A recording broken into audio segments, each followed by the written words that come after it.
How's it going? Welcome to the live stream. Hope you're having a great day. Whew, man, what a week. I actually got 4 videos if you include this one, instead of 3. Alright, man, let's get into it. Hope everyone's having a great day. I guess I'm repeating myself. Oh man, oh man, oh man. So I got these topics, so I'm trying to kind of figure out which one I want to start with. Figure out which one I want to start with first. I can't speak. Oh man. Hey, what's up, Stalking Wolf? How's it going? I guess I'll start with this, with new subscribers and their positive comments. Man, and it's not only here on YouTube, but like Facebook and Instagram, all that stuff. Man, it's like all these guys. It's like nothing's better when someone's like, "Man, I just found your channel and I've been power watching your videos. I must have watched them all in the last day or two."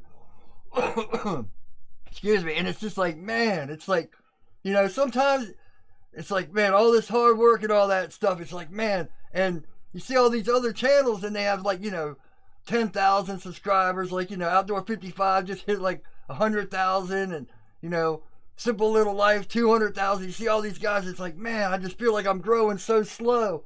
And but then you just see, these guys that are commenting like, man, I just made my first knife because I watched your channel. And man, I watch all these other knife maker channels, but yours is so descriptive that I can actually, make it and all. And it's just, man, it just makes it makes it all worth it. And all those negative thoughts and, it's something we all go through. No matter what we do, we're always going to look at our own stuff different than we look at other people's stuff and start comparing things and being like, oh man, why is this person doing this much better than I am? And so on and so on. And, but if we didn't do that, we wouldn't be human, and we probably wouldn't, progress, because we think oh yeah, I'm doing great. So, why do I need to do anything else? Oh, my numbers are awesome, so I should just stay what I'm doing and not progress any. But yeah, so hey, what's up, Bootleg Blades? Bootleg Blades says you're killing it. I just hit like 186 subs. Yeah, 100, man. It's hard in the beginning, but you just have to upload a lot. That's what it. And it's not even like every day, but just consistent. Even like once a month, twice a month, or something like that. But starting out is really hard. Believe me, it's like, you get your first 500 subscribers and you're like, I'll never get anywhere. But, actually, Bootleg, you made me jealous. I think it was like one of your first few videos. You did like a snap-on tool thing. You're like, I got 3,000 views. I was like, oh, how dare you? You just started out. So, yeah. Hey, Gravender, how's it going? Oh, so, yeah. I got jealous of it, so you can feel good about that. Oh, man. But honestly, your first, your first 20 videos or whatever, or your first, 1,000 subscribers, 500 subscribers, man, it's good you don't have subscribers because, well, actually, Bootleg, you make good videos. My videos were horrible. So I needed that 500 to 1,000 subscribers to get my butt in gear and get better subscribers, or get my videos better so I could get more subscribers, because, man, my videos were pretty bad. So, but it also depends on what you want out of YouTube and stuff like that, or Facebook, or any of that stuff. Are you just doing it for fun and to be part of the community and talk to other knife makers or whatever your craft is? Or are you doing it to try to, grow and grow and grow?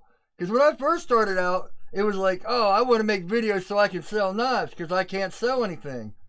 But the more I got into it, the more I loved making videos. But yeah, man, nothing feels better than when people are like, man, I started power watching. In fact, today on Facebook, one dude's like, I watch all your videos. I want to meet you. And it's like, well, I don't know if that's possible, but man, I appreciate the sentiment. Stamper Knives, hey, what's going on?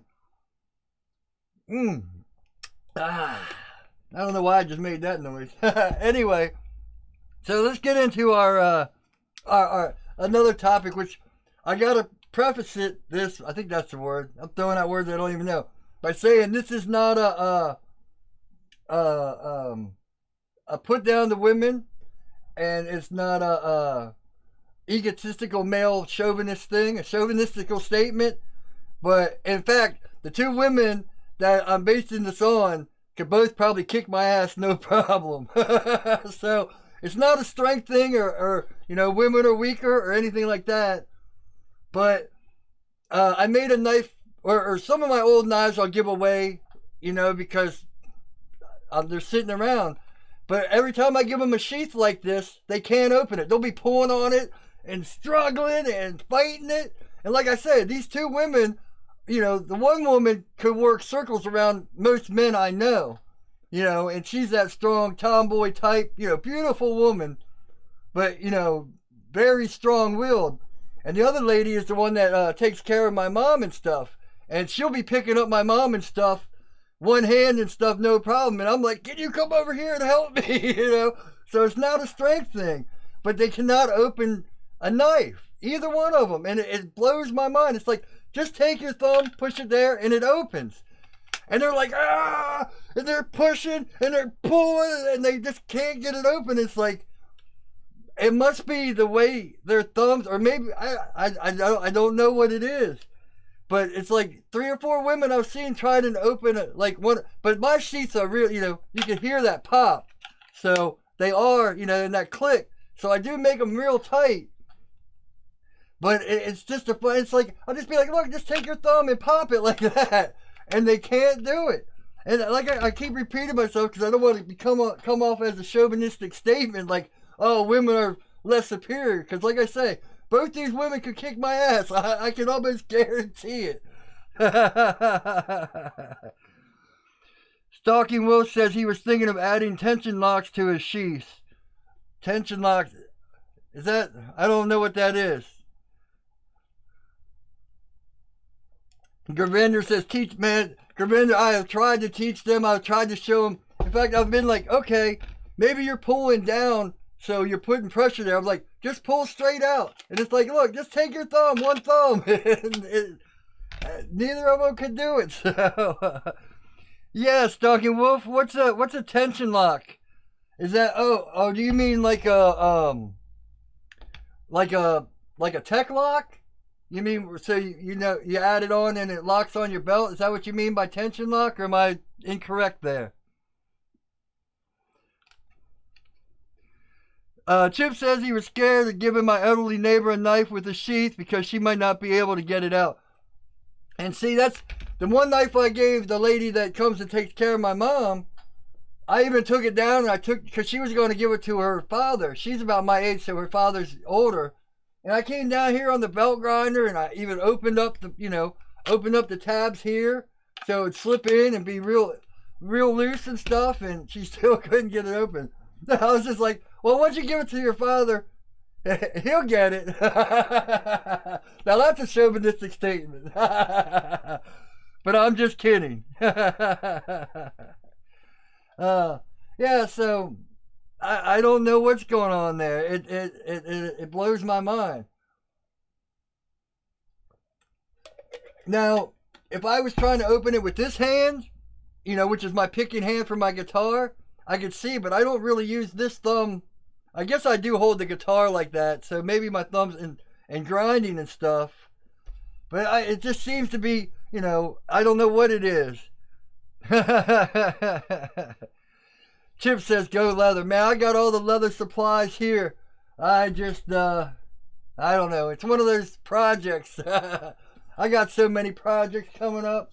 Or I got so many projects on the list not coming up. They just keep getting pushed back. I still want to build the forge out in the back and do like a ghetto forge in the backyard, because I'm always showing people how to heat treat in my ovens. And I know a lot of people don't have ovens, so it would be nice to do something like that, but that's another project that keeps getting pushed off and stuff like that. But yeah, it's all I need to do is a sheath, and Yeah, and sharpen it up, and this one's done. Now, right here, if you look, this line right here, I think you can see it better over here. This line, I guess I'll get into the topic of the elitist, the elitist, the elitist bullshit. Sorry for the cussing, but I was putting pictures up on this, and I'll kind of go to a backstory. This guy was like, I guess because he saw me doing Damascus, and he's like, man, I make some great Damascus, and he's sending me all these pictures, and he's like, let me send you some. Let me send you some of my Damascus or Sami, whichever one you want. And I told him, I was like, well, I need to get a P.O. box because a few people have been asking me if they can send me stuff or, address related. So I need to get a P.O. box just in case people, and even for like when people buy my knives and stuff, I don't have to put my address on it. And so this guy was kind of pushing me. And then he's like, hey, can you mention me on the live stream? And he invited me to his like knife selling page and all that stuff. Which, hey, I get it. That, if you want to support this community and are into knife making and all that stuff, hey, man, no problem. I'm not, like I said in the beginning of this, I'm not that big of a YouTuber, but I post everywhere. And, I'm just constantly posting. Whenever I take a break from knife making and editing, I'm posting. So, Jacob Mister, hey, what's going on? And, yeah. Oh, I miss stammer knife. I would rather have a sheath that's too tight than loose. Yeah, I always make my sheaths really tight. So anyway, yeah, this guy was kind of asking me, yeah, can you promote my Facebook page? And can you, promote this on your live stream? And so I was kind of like, yeah, I have a problem with asking people to do stuff for me. But I understand when people ask me, and it kind of gives me that little ego boost because it's like, wow, someone's interested in me promoting their stuff, if that makes sense. So anyway, I was like, yeah, I got to get a P.O. box and all that stuff, and no problem. So when I finally showed this Damascus with the heat treating, he was like, oh, that knife looks strange, or that Damascus looks strange. And, I don't know. This is my first piece of Damascus. And I told Laws this, and he's like, you don't have to defend the Damascus. It's all good and stuff like that. And I replied to the guy, I'm like, well, then this Damascus is perfect for me because I've been strange my whole life. So I have no problem with things that are strange, and all this. And he starts going in this, oh, well, this is wrong because this is this and this. And what he was basing it off was this Hamon line. I guess he thought it was welded bad or something, and the Hamon line is my fault. It has nothing to do with the Damascus. Laws told me to use a slow quench oil, and I thought McMaster Carr would be slow enough, but it's like 11 seconds when Parks is like 9 seconds. I should have probably used like canola oil or something slower, but hindsight, it's something I learned from. So the Hamon line and that is my fault, or I read too literally into Laws's instructions, and when he said only quench for 11 seconds, I counted out exactly 11 seconds, and so the Hamon line is there. I think it gives it character. I actually like it, so, but anyway, so, yeah, this guy starts tearing apart this Damascus. He's like, let me send you the real stuff, and let me send you my good stuff, and look, I told Laws this too. I don't care if this guy's Damascus was the best Damascus ever made, from Krypton or whatever, I don't care how good this Damascus is, and even if Laws' Damascus was the worst Damascus in the world, which it's not, it's great, it took an edge fine, hardened perfect, did everything like he said it would, no flaws, patterns beautiful. But I said, even if that was the case, I wouldn't take this guy's steel now.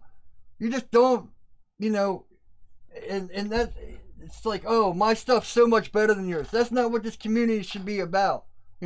Everyone is at a different level of making, no matter if it's making Damascus, making knives, making anything. I'm never going to look at someone and be like, oh man, that knife looks horrible. I might ask, hey, how long have you been making knives?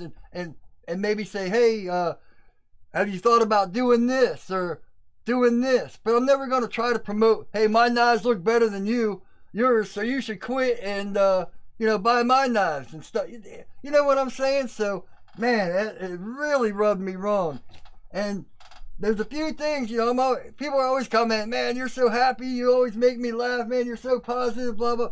But, man, there's just a couple little things that really get to me. And being an elitist and putting down other people's work to try to make yourself look better really is one thing that I just don't tolerate, I don't care how much, how much steel, how much whatever you want to send me.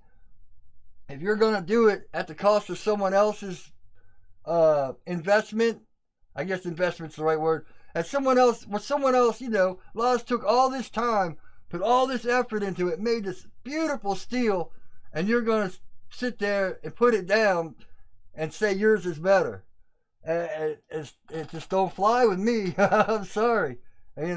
Some things are more important than money or steel or whatever, and I haven't heard back from him since, which is good because I'm not going to block the dude.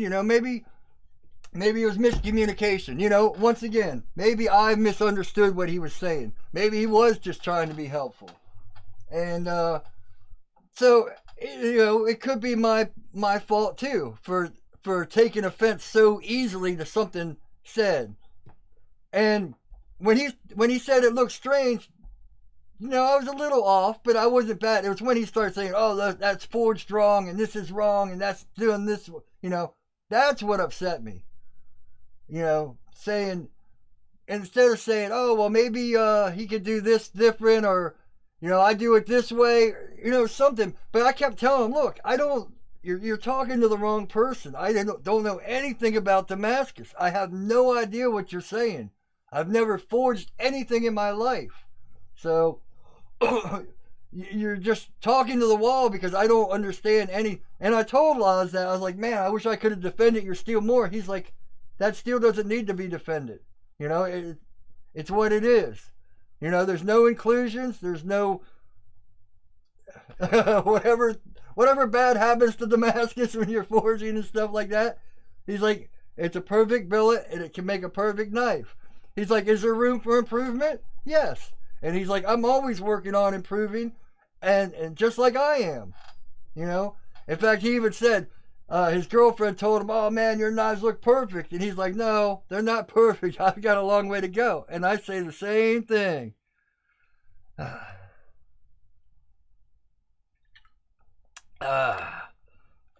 Let's see. Chip says, just get that knife up for sale. Man, I'm kind of on the fence about what I want to do for this knife. I would kind of like to send it back to Laws, but I don't know how UK laws. I know because I watch a lot of UK knife makers. Like I said plenty of times, Dirty Room Knives was the whole reason I started making knives. And, Jack Lore, all these guys. In fact, Dirty Room Knives put up a video yesterday. I told Chip I felt like a giddy little schoolgirl. I was like, yeah, he's making videos again. Oh, man. But I know from watching like Wessex Blades, where they talk about even shipping within the UK, they have problems like, it has to have ID and all this stuff about just, shipping from one part of the UK to another because their laws have become so enforced or so strong, and they have so many laws against knives now and guns and all that stuff. Billy Martin, hey, what's going on? Oh well, let people talk, Bob. You're going to get the haters no matter what you say. They're going to talk. Just blow them off. Yeah, that's the, I haven't been getting a lot of haters. The thing is, it wasn't me they were hating on, because I actually enjoy that. I get a kick of when people say stuff and like, oh, hey man, where's your teeth? Or, hey man, what's that big thing across your forehead? My piercing. Oh man, it looks like you got a nail stuck in your head or something. I get joy out of stuff like that. In fact, a while ago, I was like, man, you know you're making it when you start getting hateful comments. But when someone attacks someone else, I get really defensive. Especially someone that, took his time to make this for me and send it to me and all that, and just, man. So I took a lot of, like I said, I might have misunderstood the guy. And, so that could have been my fault too. I don't like blaming others for things that could be miscommunication and stuff like that. And it just came off real bad, and yeah, and I might have overreacted. So, but it just seemed very elitist how he was like, my steel's better, and let me send you some of my steel so you'll see what it's really about. And this, I just no. But anyway, so if I send it to Laws, if I could, I'll have to check with him and see. I might do that. I might be selfish and keep it, which if I excuse me, if you guys follow me on Instagram and Facebook, I had it black. I took it out of the coffee and it had like this mirror black. The whole thing was black and mirrored. Now you can see like down here, it's silver, and the nickel and all that is popping through, and it looks awesome. Man, it's an awesome pattern. But man, that black, well, plus, everything I try to get is black. So actually, this is blue. This is my new. I've been trying to get different colors in my shirts. So this is blue. I think the last one I wore was gray. So, but yeah, I've always just my phone case black. Everything I can. My new bandsaw black. and I sound like one of those. What's that old joke with the ditzy girls? What kind of car do you want? A blue one. But man, I'll tell you what. If I see two things and one is black and one's another color, I go for the black over quality. Well, not over quality, but you know what I'm saying. So yeah. Guess I'm just a ditzy little girl.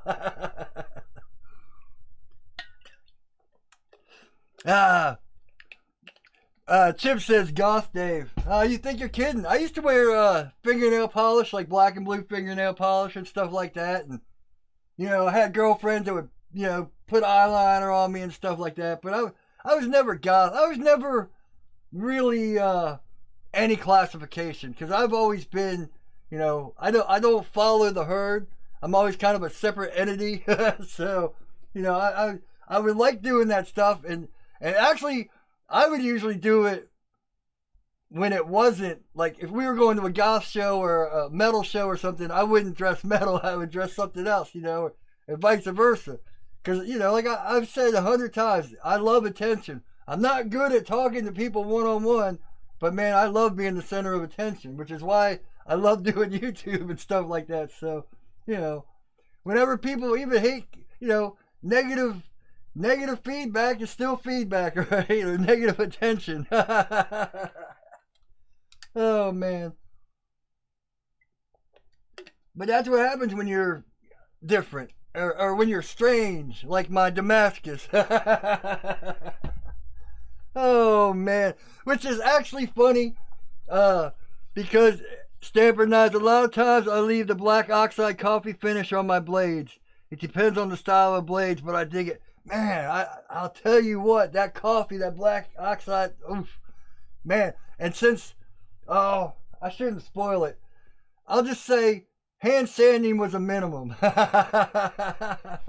I do hand sand. I've already got the next video like 3/4 of the way done.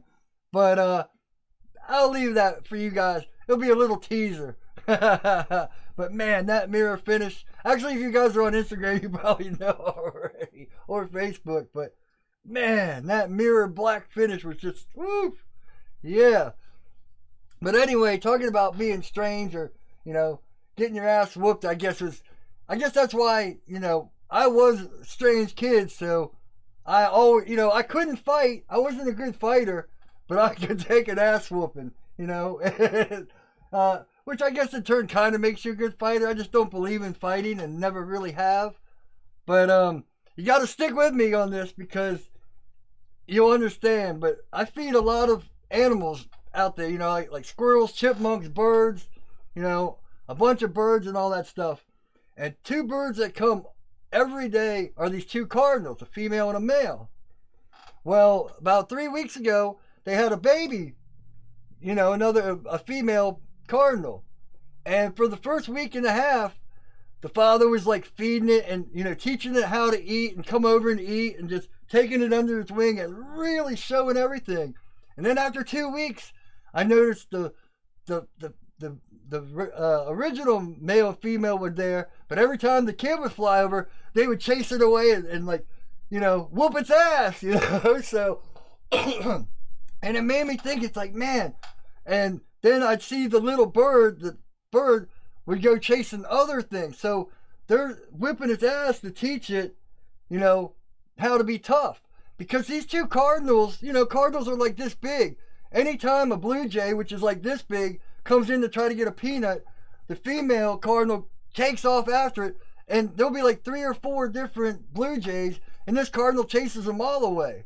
And it's like, man, that girl's an ass whooper, So it's like, and it made me think about how human nature has changed. Because, man, when I was a kid, I had the best parents in the world, but if I messed up, my dad would pull off that belt quick and give me a whooping, I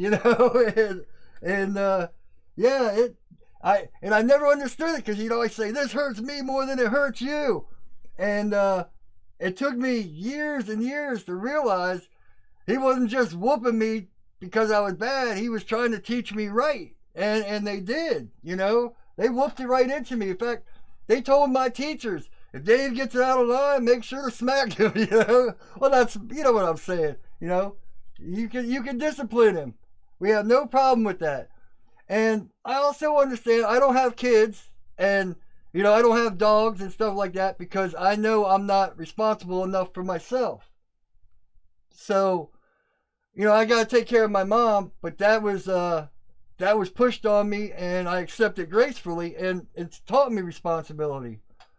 Not for myself, but for someone else. But anyway, that's getting off on a tangent. But yeah, it's like, and I understand the argument where, parents can get out of control and beat their kids and misuse their kids and stuff. But man, there has to be that fine line, because I'll tell you what, when my parents whooped me, it put me in line quick. I knew that belt was coming off if, now my parents spoiled me. I'm spoiled rotten. Or actually, I take that back. Until I was about 15 or 16, I rarely got stuff. And then once I turned 16, they bought me a car and stuff like that. So, and that was, I guess, another part. Teaching me, my dad was like born around or like 5 or 6 in the Depression. So, they taught me the value of $1 and all this stuff. And I never understood it. It's like, why do all my friends have this stuff, but I can't have it, And then I guess once I got old enough to understand, it's like, see, and I'm kind of on a rant here, but me and these other friends were like, I guess we were kids. So there was a snack bar down at the local park, and we were messing around. We got picked up for trespassing or whatever. And since it was me and like 2 girls and a younger kid, I was the ringleader, plus I got away and ran through the park because I knew the park and all that. And anyway, one of the girls told on me and this other girl that got away. So I was, of course, the ringleader because I mastered it all and all that. But when I got home, I was expecting the belt for sure. I was still, 5th grade or something. And my dad's like, nope, you're old enough to deal with the consequences yourself. And that almost hurt. It's like, man, that hurt more than the belt did. And it's like, woo, man, So it's like, yeah, time to face up for your actions. So, all right. that was a bit of a rant. I didn't mean to go on, but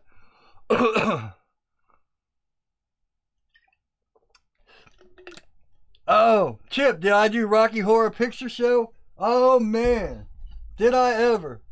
I didn't dress up for Rocky Horror, but man, here, I'm pretty close to the DC area, so our Rocky Horror was awesome. And it's funny because people these days will like watch it and be like, I don't understand this movie. It's like, you're not supposed to watch the movie. the movie has nothing to do with the whole experience.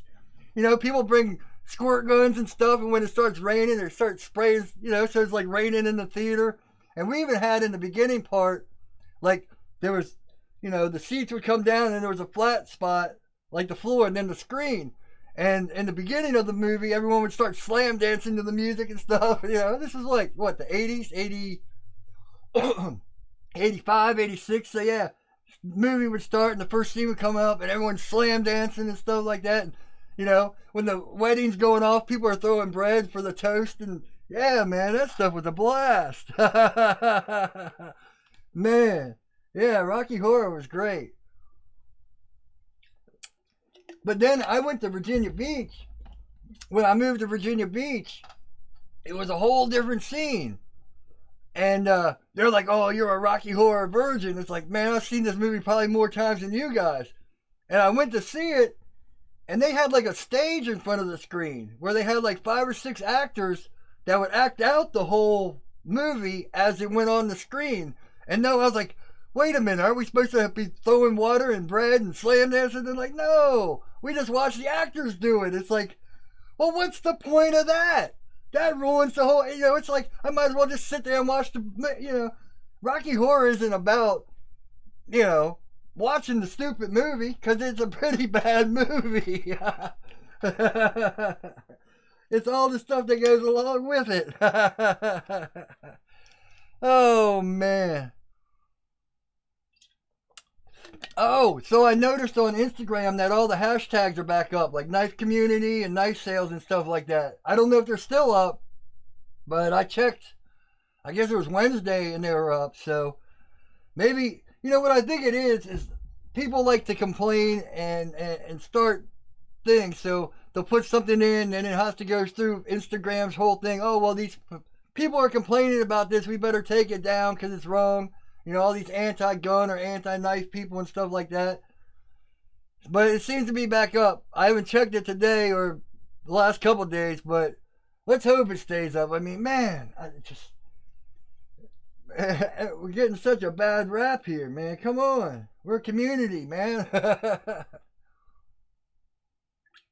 Oh, but I went on that rant a couple of weeks ago. Let's see. I think I've gotten most of my stuff. Oh, here's one.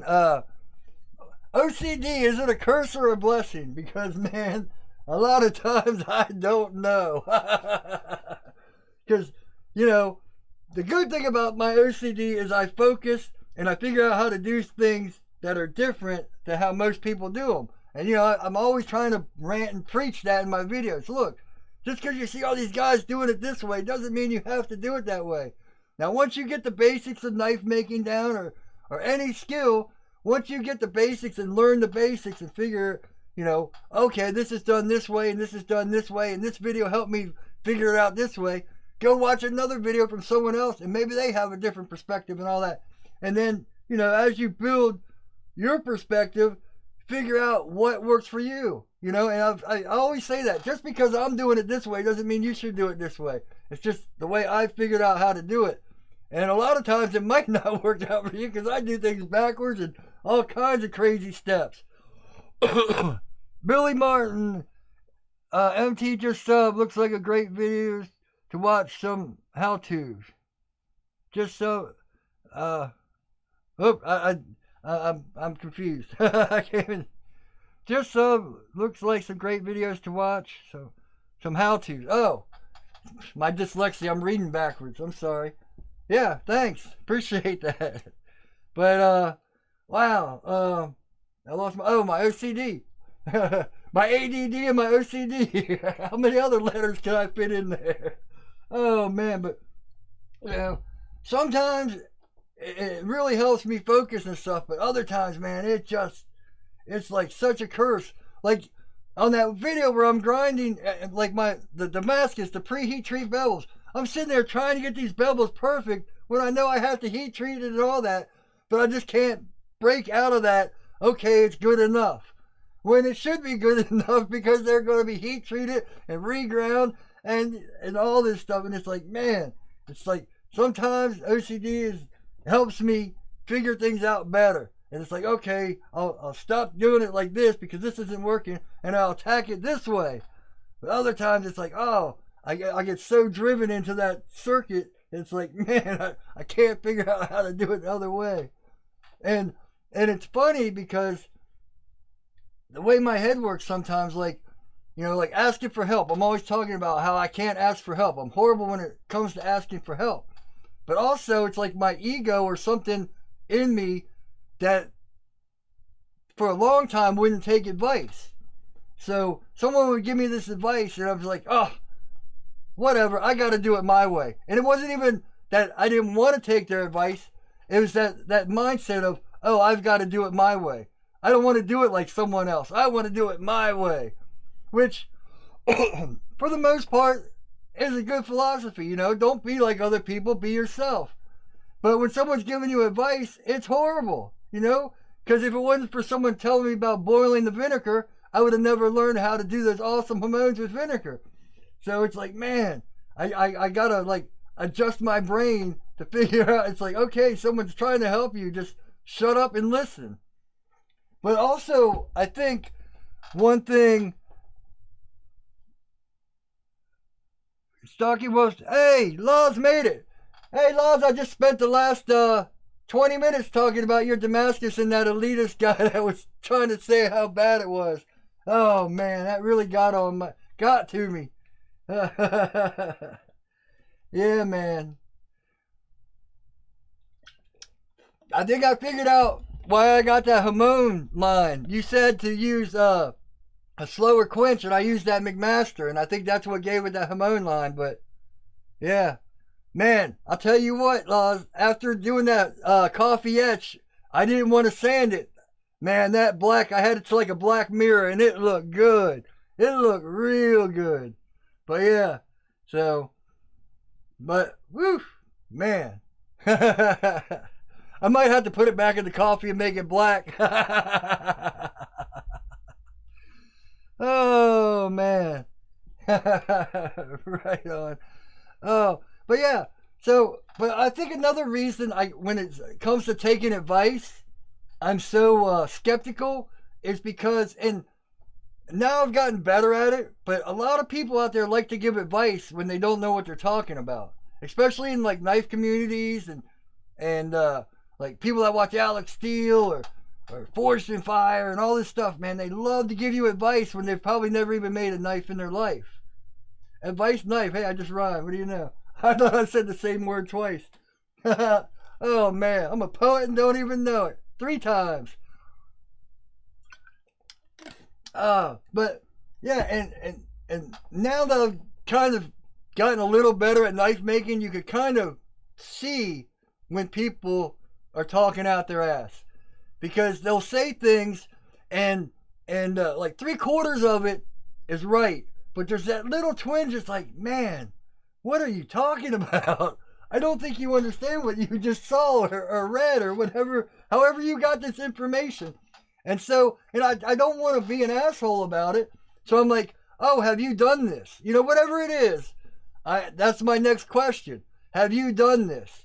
And it's usually no, but my friend did it, or I saw it here and saw it there, and it's like, oh, okay. Now, the one piece of advice I got that was actually real was use nitric acid to etch hormones. But man, I don't think I don't think I want to go down that road. Nitric acid, I don't know anything about, and whew. But yeah, so with my OCD, it's hard for me to be like, oh, this person's giving me advice, you gotta shut up and listen. But I've been really trying to conquer that because it's really helped me. And it's like, I want to make the mistakes for myself.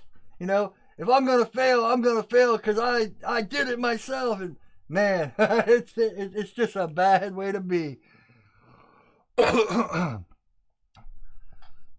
Law says he was in 2 minds if I should leave mine black or polished.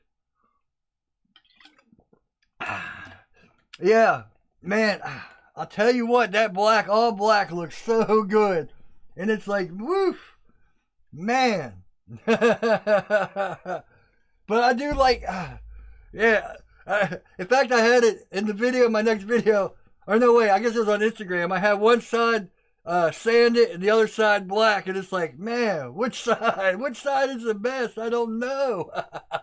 Well, I knew what I preferred. I preferred the all black, but yeah, it was kind of like a 50-50 with people responding. It's like some people are like, I like the silver and I like the black. So Chip says, will it stay black? Oh yeah, it'll stay black. It'll definitely stay black. And man, I guess it's just, I kind of like the secret things. Like if you look at my logos, you can't really see the logo. It's like right here. So it's hidden. You know, I love things when you pick them up and you don't see it. And all of a sudden you turn it into the light or something and pow, it just pops at you. It's like, man, I love that about things. You know, like where I was in some parking garage and someone had a Ferrari or something. And it looked like it was like mirror black. And as you walk by, it turned to carbon fiber. And I was just like, oh, look at that. You know, it's just like the most amazing thing I ever seen. So, Law says, put it back in the coffee and hit the tops with nickel and fine paper. I hit it with, I think, 1500. I was trying to hit it as lightly as possible with 1500. So, yeah. But, man, it is beautiful Damascus, I'll tell you what. I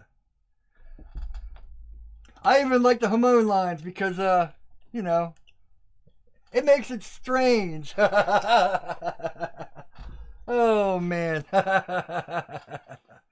Yeah, I don't know if you saw that, Laws, but I was like, man, it's all my fault. You know, completely my fault for anything that's wrong with this knife, for sure. Because it's my first piece of Damascus, so the Hamon line and all that, but I should have probably used canola oil to slow quench, but hindsight is 20/20. It's still a beautiful knife, but all right. Oh man. So another part of my OCD and stuff is like compromising things. Like lately, you know, I've been so into knife making and so into my music and editing videos, I don't really write or draw anymore. And like if you go back to like my old music, you know, I didn't write instrumental music for my videos because I didn't make videos. So I had, you know, I've got books and books of lyrics and books of drawings, you know, from years and years. But since I got into knife making and so busy with these things, it's like I had to compromise. Now, when I'm drawing a new knife or something like that, I get to draw. But I used to write, like if you go to my website, I used to write like books. Well, not books, but, you know, just I used to write. You know, I think I've told that before. I'm horrible in English. Like, my grammar and my spelling are atrocious. You know, thank God for spell check on the computer, because I can't spell and my grammar is real bad. But I could always write, and I always got really good grades in English for that. You know, I'd be like, here, check this out. You know, check out what I wrote about this and what I wrote about this. And it would boost my grades enough to you know, instead of getting like a D, I'd get a B, you know, so. Oh, man. But, yeah, so it's funny the compromises you make when you start working hard. I guess it's because I used to have so much time that I would always be writing, I'd always be thinking. And I've talked about that before. You know, with my OCD, I'm always thinking. Like what? 2 weeks ago, I took a day off, and man, I had all kinds of crazy topics to come up with and all kinds of crazy thoughts. And depression was starting to creep in, and being bored and just, oh, what do I do? What am I doing with this? Oh, I'm doing everything wrong, and doubt and all. It's like, man, it's like, I can't take days off because my mind just starts creeping in on me. The more I work, I can focus on, you know, editing, or focus on knife making, and focus on music.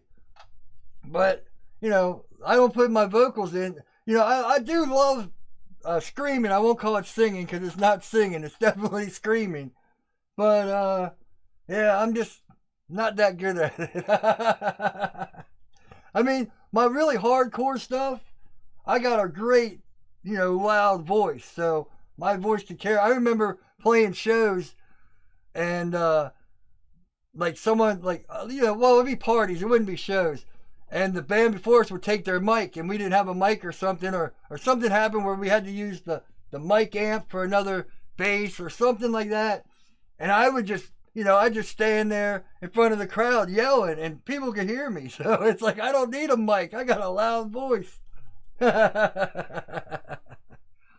Oh man. Chip says he's still amazed how you can make songs without any band members. Yeah, I tried to explain it on Instagram. It's really easy. You got programs, and well, you got to start out with like a drum track or like a click track. There'll be a click track. Luckily, I have programs that have drum beats in them, so I'll just put like a regular drum beat, like for 3-4 minutes, just one drum beat, and I'll set the tempo. Then I'll plug in my guitar, and then that'll be another track.